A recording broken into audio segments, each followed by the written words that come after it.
Hello, I hope you had as good a Christmas as can be expected in the circumstances. Well, here we are on the threshold of an entirely new year, 2021. Obviously, want to wish you the very, very best for it. It's going to be a tough year and we're starting in very, very difficult circumstances. But what I really wanted to talk to you a little bit about tonight was what we're facing next year in terms of the continued assault on our culture and our history and traditions. This year, starting really in the summer, we saw an extraordinary explosion, whether it be statues being pulled down, whether it be protests, whether it be our institutions and our museums, all falling over themselves to capitulate and to somehow show that they were equally ashamed of the history that they are actually meant to preserve.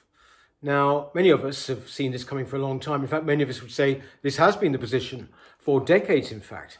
But what was particular about last year was that it all came out into the open, and it came about with a huge ferocity and indeed very, very quickly.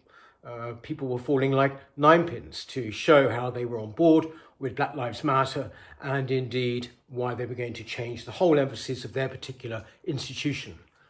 So we had the British Library, we had the National Gallery, we had the British Museum, all now talking in terms of slavery, talking in terms of basically redirecting their collections, decolonizing their collections. In other words, changing all of our institutions, our cultural institutions, into social justice warriors, basically into agents for social change.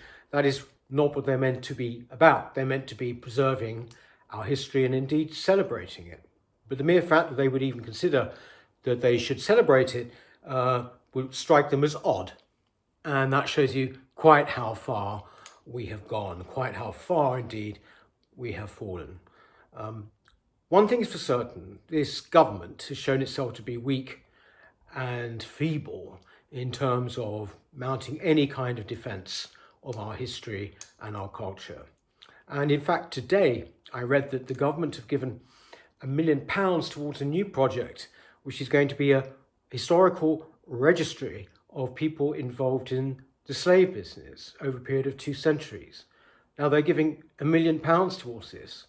Extraordinary. Why can't that money go on preserving and keeping our great monuments and our great history intact? But no.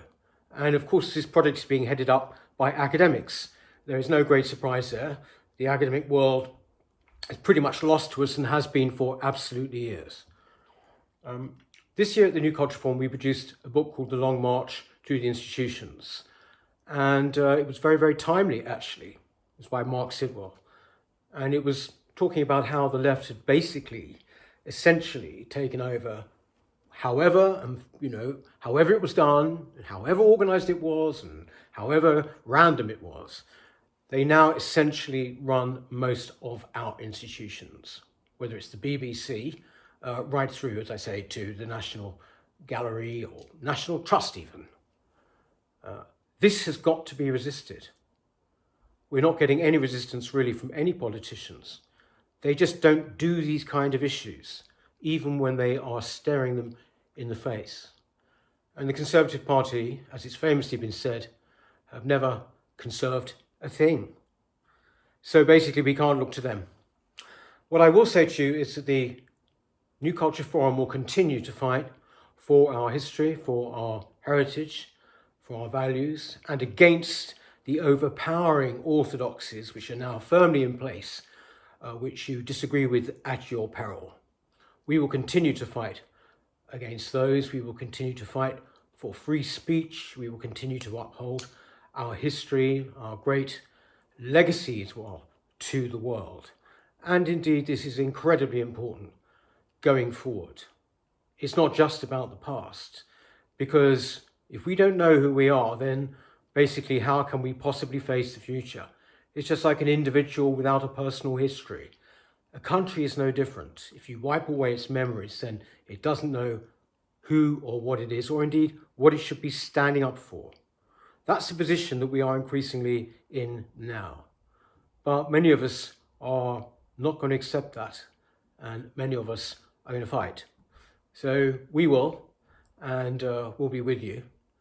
And I just would like to say on that note, have as good a New Year as possible. But don't think for a moment that this culture war, which is the flavour of the month for the newspapers, has gone away or is going to go away. It's not. It's just going to intensify. But anyway, we are there with you. Thanks very much. Happy New Year. What I do feel very passionate about is somebody basically coming in and essentially saying, I am going to, or this commission is going to start, as you put it, deciding which legacies should be celebrated and which shouldn't be.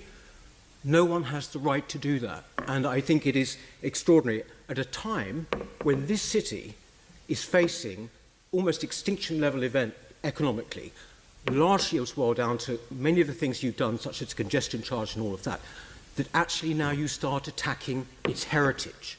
And the councils that you refer to are Labour ones, 130 of them up and down the country. We all know, do we not, Mr. Mayor, that your party doesn't really like patriotism, doesn't really like Britain very much. All I can say is that the one consolation is that it's very unlikely that anyone's going to be putting up a statue to you.